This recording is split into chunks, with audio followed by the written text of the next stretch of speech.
Parshos Bishalach. Of course, the most significant part of our Parsha is the Shir Hayam, the song that the Jewish people sang after the crossing of the sea. They saw their miraculous delivery from Mitzrayim. They're hemmed in on all sides. There's nowhere to go. Not to the left, not to the right, not to the back, not to the front. And we talked a little bit this week about the manner in which they responded to the challenge. There were 4 different groups amongst the baser, simpler elements of the people. Some said, let's fight the Egyptians. Some said, let's surrender. Some said, let's commit suicide, just jump in the sea. What are we going to do? And some said, let's scream. Let's shout. Maybe we'll confuse them with that. And we talked about how those are the natural instincts that we have to all of life's challenges. Because all of life's challenges, if we distill them, are very similar to the challenge that the Jewish people experienced right before the crossing of the sea. The Gemara tells us, Kosher zivugay shel adam kikriyas yamsuf. Simply put, the zivug, finding the marriage partner, is the way it's traditionally translated, is as difficult as the crossing of the sea. Kosher parnasasa shel adam. It's most difficult, the parnasa, finding a livelihood for man, like the crossing of the sea. And what we really mean is, zivugay, of course, at the beginning, at the inception of creation, Hashem splits Adam and creates 2 entities, an Eza Kenegdoi. And Adam and Chava were cursed at the very beginning. Man has to go out and fight the elements to be a breadwinner and provide for his family. These are the 2 primary principal challenges in life. And it doesn't just mean zivugay, a husband and a wife, but all relationships, human nature is fractured. It's conflicted, it's challenging, it's hard to find unity. And if we distill the challenges that we experience in life, we will find inevitably that they fall into one of those 2 areas. Either we find difficulty finding unity and zivug and connectivity, or we find difficulty making a livelihood. And sometimes the challenges, whether it's a relationship with self, a relationship with others, a relationship with parents, or most importantly, most significantly, a relationship with a spouse, it's sometimes kosher kriyas yamsuf, just like the Jewish people stood before the sea, and there was no way out. And the natural instincts of people are in one of those 4 areas. 4 always reflects the material dimension. Some people, they just want to throw themselves in the sea, give up, death, just opt out, because this is a losing proposition. I ain't getting nowhere with this one. And sometimes it becomes so painful or daunting or overwhelming that there are strains of suicide. Of course, God forbid, we shouldn't act out on those strains, but subconsciously there's a mindset of defeat, of being crushed in a person. Then there is a mindset of, okay, let's just give up, let's surrender, let's go back to Egypt. This is no good. I'm not going to make it. I just, I'll be a blue collar worker. I'll just, I'll take minimum wage. I'll be a taxi driver. I'm not, my aspirations, my needs, panasa, whatever. I just say, give up. I'll do my best. I'm not going to throw in the towel, but I'm willing to surrender. I'm not ready to break new boundaries, test new horizons, break forth. And so it is in relationships. We often resign ourselves to a situation rather than try and better it. That's those that wanted to go back to Egypt. Then you have those that said, no, we're going to fight. Put on those boxing gloves. We're going to assert our rights. We're going to demand. We need to have. It's not fair. Don't make me a victim. But it's not a healthy fight. It's not a fight that is holding on to the Shekhinah and faith and trust, but rather it is getting into the battle to preserve my ego. And the fourth, of course, are those that just shout. We got to go to the therapist and scream out our pain. And what are we told? You're in a lot of pain. You got to give expression to that pain. Don't deny it. Find various outlets to make sure that your pain has a valid form of expression.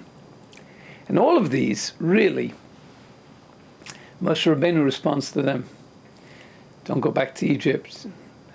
Don't fight. Hashem yilachem lachem. Don't scream. Atem tachrishon. Don't think. Don't throw yourself into the sea. Because that which you see the Egyptians today, you're not going to ever see them again. But there was one group of Jews, the Bnei Yisrael, that did persevere. They were the Vayitzaku Bnei Yisrael al Hashem. They cried out to Hashem. And they said, I see in my situation, Hashem is calling to me and saying, we've got to find a way out here. Don't throw yourself into the sea. Don't give up. Don't have suicidal strains, so to speak. And don't look for strategies. Tafsu umnois avoisam. They grasped the handiwork of their fathers. As Rashi tells us, we find Abraham, Yitzchak, and Yaakov were mesaken. They established prayer in the morning, the afternoon, and the evening, in all phases of life. Sometimes it's light and bright. Sometimes the sun is coming down. Sometimes it's really dark. But there's always a prayer and a connectivity, a sublime connectivity, that is the exit, that provides the exit door from the challenge. And umnus is a very interesting expression. Umnus, an uman, a worker, is called a worker because he takes pride in his handiwork. He is a craftsman. He is connected intimately with his work. His very being is possessed and is a part and is invested in his work. And so is our emunah. Vayihi oimein es hadasa. Omein, emunah, is a sense of cultivation, connectivity, deep nurturing, bringing it up.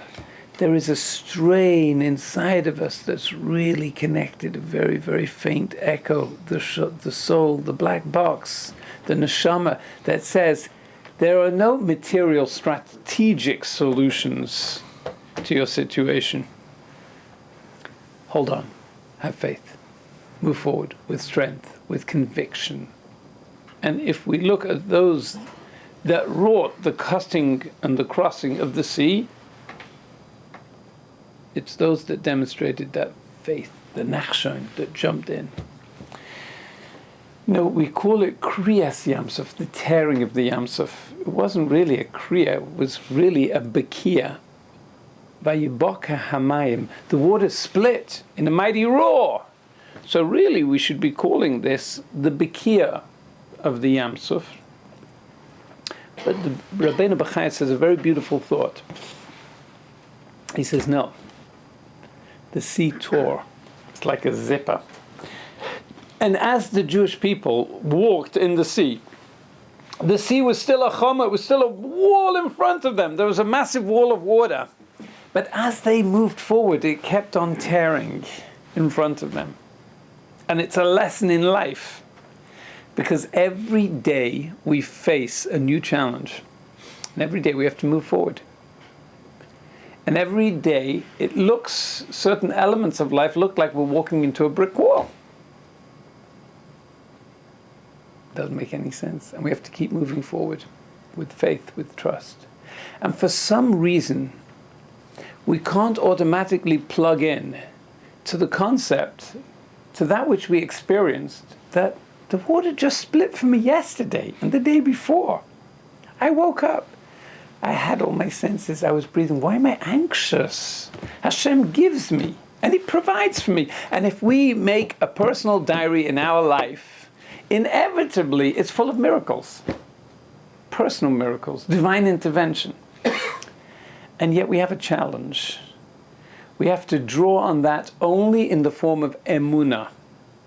Even though we experienced it, it's still only accessible through reservoirs of faith and trust. We still need to anchor ourselves in trust.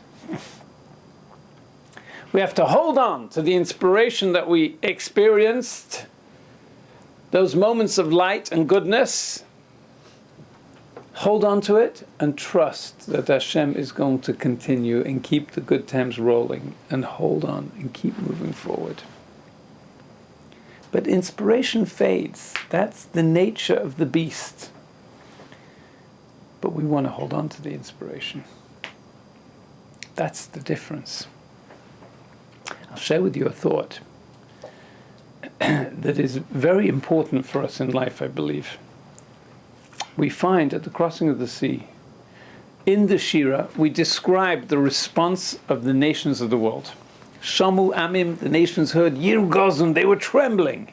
Chil Ochaz, a panic, gripped Yoshvei Paloshas, the Philistines. Everybody, all the nations knew the Jewish people are the superpower. And they're armed with the most powerful weaponry. They crushed the mightiest civilization on earth. They're marching through the wilderness, and wherever they go, we are mincemeat. And all the nations of the world trembled. And we describe exactly how it took place.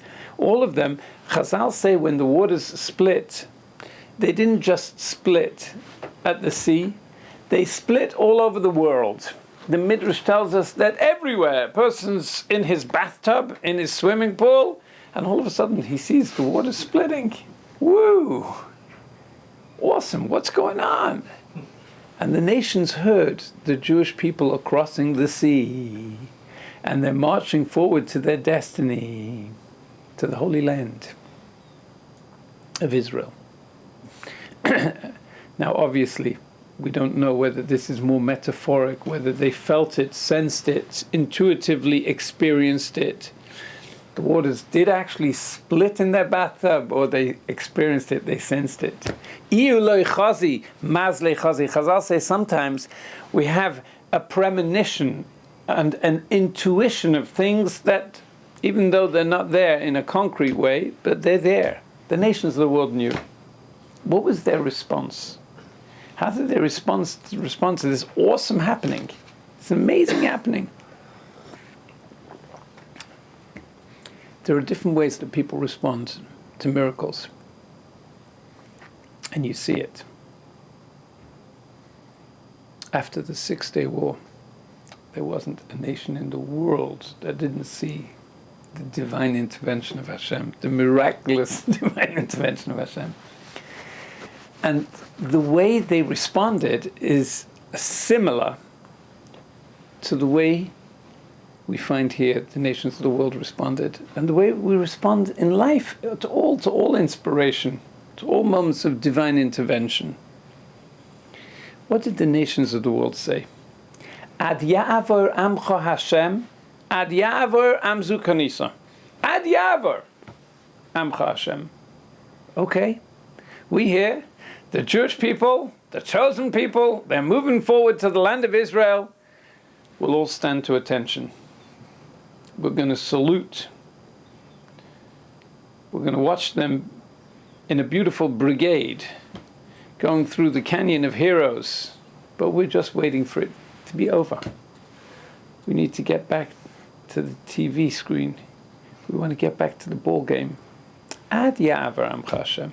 How long will it take that Ya'avar Amcha Hashem? How long are we going to have to be frozen in fear of God as the Jewish people are passing through?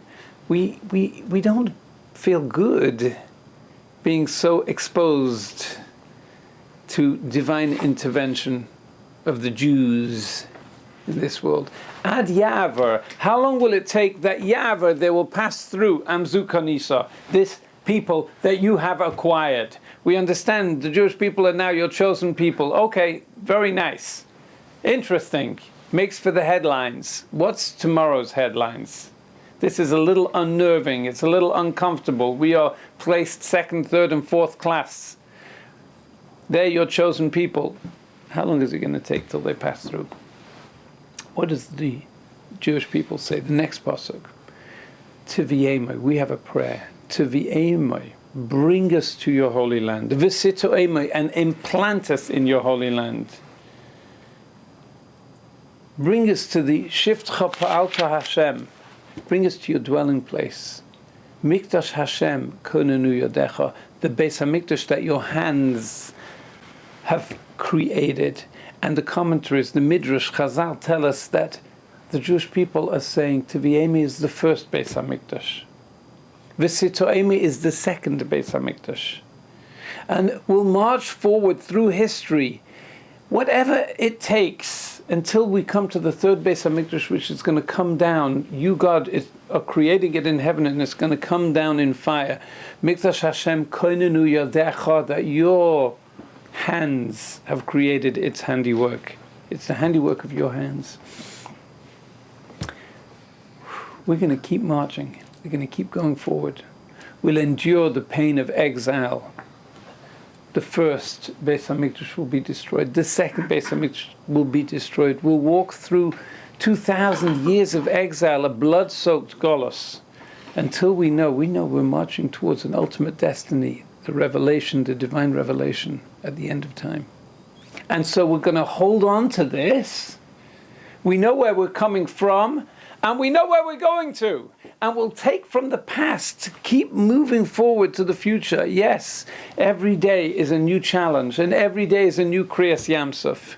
But we're going to take this inspiration, and it's going to fuel our journey forward. The last words of the Shira are fantastic words. You look at the words, not the way we say it. We add extra psukim from Tanakh in our daily recital of the Shira. But in the Torah, the Shira ends with the words that Hashem brought back the waters of the sea. Ubnei Yisrael, and the Jewish people, holchu bayabasha, they went on dry land, b'toch hayam, in the sea. Which is very strange. Because it's true, while they were in the sea, they were walking on dry land. They came into the sea and they're on dry land. But here we're talking when they already came out of the sea. They left it. They're on the other side. But this is the closing statement, because this is what we take home from the Shira. They keep moving forward on dry land. And sometimes it's very dry. It's yavish. It's parched. But we still stay b'toch hayam, in the sea. We're still witnessing that divine revelation. We're still sure and secure that Hashem is going to part the sea for us. And He's marching us forward. And He's going to control all of the teva, all of nature. From time immemorial, it's t'nai, hisna, it's invested in the beginning of creation that the Jewish people are going to lead us to the end of time, to the divine revelation of Hashem Echad U'Shmo Echad. And it's all one long march. It was that. That's a very important lesson, that the last words of the Shira, that we're going to take it with.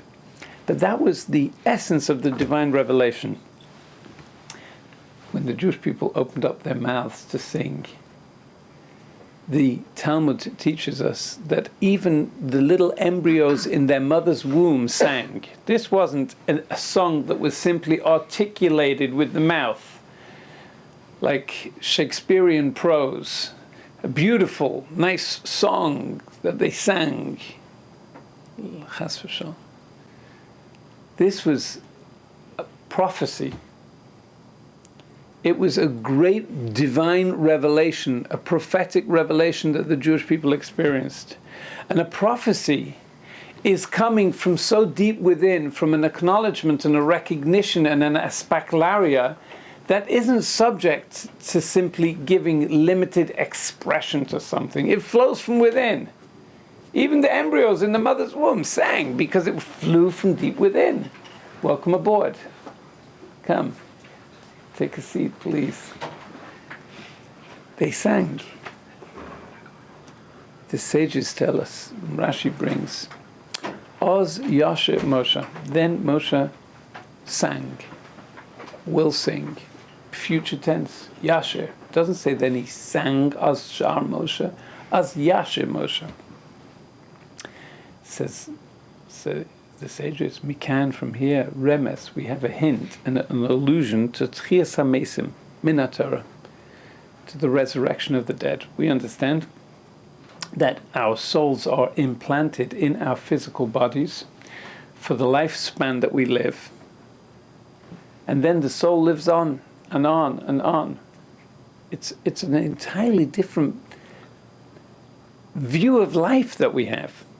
And we understand that the soul is going to come back in its ultimate perfected form in Tchias HaMesim. That's embedded inside our psyche, in our DNA.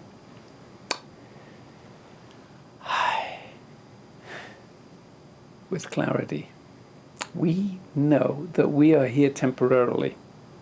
And even if we get carried away and we get sucked into all the pursuit of the material, inside there's a little voice and a little conscience that is vibrating away and saying, you're not here forever. One day we're going to have to give din v'cheshbon. We're going to have to, everything is going to be revealed, and we're going to have to perfect that which we corrupted.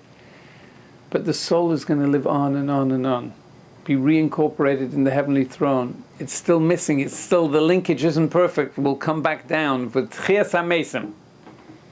And when the Jewish people sang this song, the revelation that they had, the experience that they saw and experienced in clarity was, they saw from the beginning of time to the end of time that all the pieces of the jigsaw puzzle come together. Everything is meaningful. There's a purpose to it all. There's meaning to it all. We may, as we're locked in the physical body, we may just only understand and grasp our little slice of life, and we can't see before and afterwards. But we have the ability to march forward because we know we're moving somewhere. Life is real. Tafsu umnas avoisam. We can hold on to that emunah because we experienced it. Life is a song. We sing the Shira every single day. And the Gemara tells us that one who sings the Shira every day, muftach lo, he's guaranteed shu ben olam haba. That he's going to the next world. He'll have a beautiful place in paradise. Because the Jew always sings. We have to sing. Got a little band playing beneath the surface. Life is a song. What is there to sing about? I'm banging my head against the wall. Can't find my shidduch. Got no money. Challenged relationships. This isn't working. That isn't working. It's a dead end. No, it's not a dead end. It looks like a dead end. That's the apparition, and we may feel it's a dead end. But in a very sublime, deep way, we know that Hashem has a plan. We need to keep moving forward. And as we keep moving forward, the sea will split, the sea will part.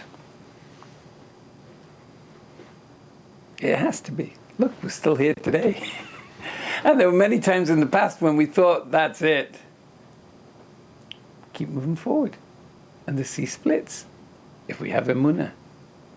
And at that moment, Oz, Yoshev, Moshe, the Jewish people saw from the Aleph to the Zion, the entire spectrum of the world. Oz, the commentaries explain, is an Aleph and a Zion. There are 7,000 worlds. The world, 7,000 years, the world will exist until the world of Shabbos. The world when all souls will be restored back in the most perfect way, the era of Tchias HaMesim and beyond. Az Yashim Moshe. They saw the connection from the beginning to the end. They saw Tchias HaMesim. And so they sang. And that's embedded inside each and every one of us. There's a sublime faith and trust that even though it's as tough as nails, and it may be the pits, but it's all part of a song. A song stretches from the beginning to the end. There are high notes, there are low notes. Sometimes the song is barely audible.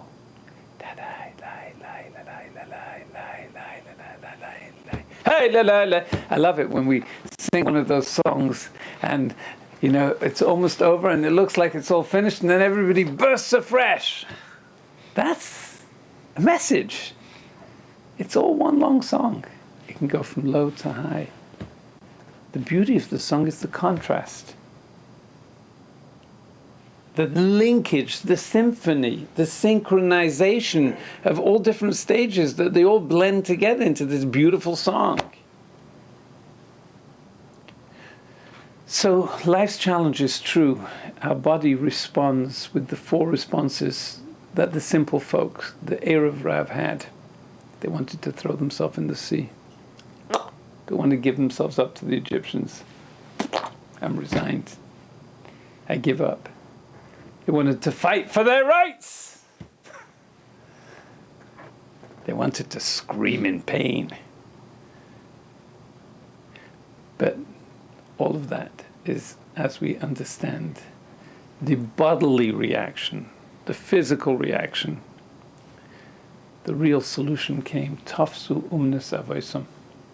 They had emunah, they marched forward, and as we march forward and we look back and we see how HaKadosh Baruch Hu really was holding our hand, we reinforce that faith, we strengthen the faith and the ability to keep moving forward in a sublime knowledge that is there inside each and every one of us, that as it's connecting from the Aleph to the Zayin, it's all one long song. Our whole history is one long beautiful song that we're going to sing at the end of time, when we realize in retrospect how everything has linkage. And it'll be an even greater song than the Jewish people sang at the crossing of the sea. But in order to sing that song, we have to keep singing through life, moving forward. Sometimes it's hard to sing.